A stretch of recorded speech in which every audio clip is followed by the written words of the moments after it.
Hello दोस्तों, स्वागत है आपका क्लास 12 फिजिक्स में, जिसका आज हम एक इम्पॉर्टेंट टॉपिक लेकर आए हैं जो कि कूलाम का नियम है। और ये क्लास 12 फिजिक्स का एक महत्वपूर्ण टॉपिक है जो हर वर्ष ही परीक्षा में पूछा जाता है। दोस्तों, कुछ दिन से नेट के इशू के कारण मैं वीडियो नहीं ला पा रहा था, लेकिन आज से आपको एक डेली का एक वीडियो मिलेगा जो डेली बेसिस पर होगा। दोस्तों, यदि आपको वीडियो पसंद आए तो लाइक करना, पसंद ना भी आए तो डिसलाइक करके चले जाए, लेकिन आपकी प्रतिक्रिया बहुत ज़रूरी होती है हमारे लिए। और पसंद आया तो चैनल को सब्सक्राइब भी कर देना। चलिए दोस्तों, शुरू करते हैं आज का अपना वीडियो। अपना एक इम्पॉर्टेंट टॉपिक है जो कि है बिंदु आवेश संबंधी कूलाम के नियम कुछ समझाइए तथा एकांक आवेश की परिभाषा लिखिए। ये क्वेश्चन मतलब पेपर में इसी प्रकार पूछा जाता है।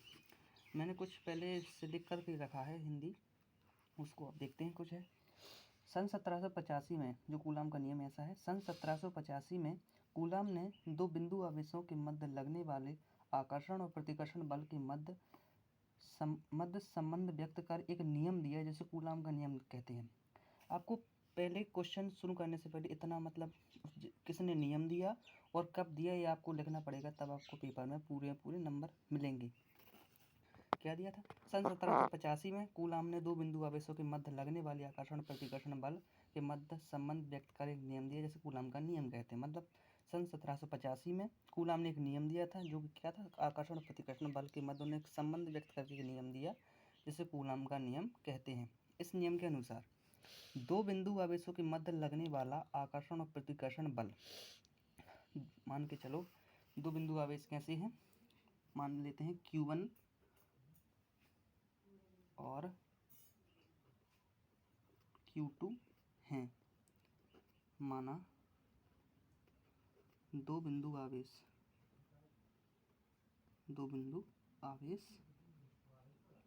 Q1 और Q2 हैं। उनने क्या कहा?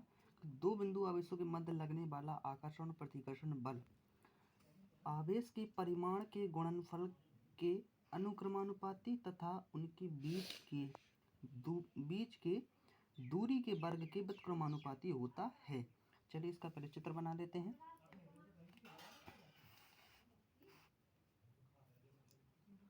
मान के चलो Q1 है, यहाँ पर ये आवेश Q1 है जिससे r दूरी पर एक आवेश Q2 है। ठीक है, अपन मान लेते हैं कि माना दो आवेश Q1 और Q2 हैं जो एक दूसरे से r दूरी पर स्थित हैं, तब कूलाम के नियम से उन्होंने क्या कहा था कि जब दोनों बलों का जो गुणनफल है, मतलब दोनों आवेशों का जो गुणनफल है वो बल के अनुक्रमानुपाती होता है और इनके बीच की दूरी के वर्ग के व्युत्क्रमानुपाती होता है। चलिए अपन दोनों समीकरण एक तथा दो को मिलाने पर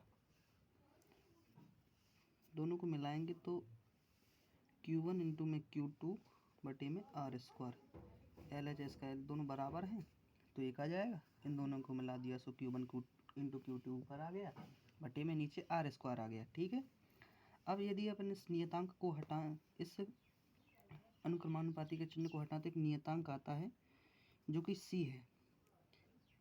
C आ गया इसका नियतांक, जहाँ C एक नियतांक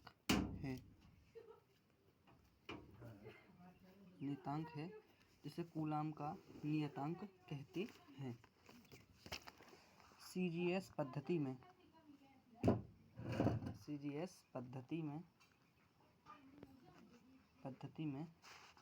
इसका मान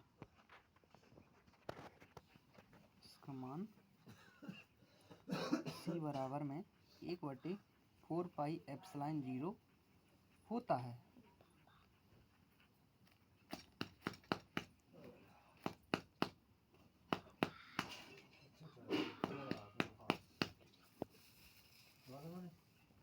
होता है सी बराबर 1/4 पाई एप्सिलॉन 0। सी का मान हम समीकरण 3 में रख देते हैं। तो F बराबर में 1/4 पाई एप्सिलॉन 0 इंटू में Q1 इंटू में Q2 बटे में R²। ये अपना कूलाम की नियम का व्यंजक आ जाता है। इसका मात्रक है N। और यदि माध्यम का परावैद्युतांक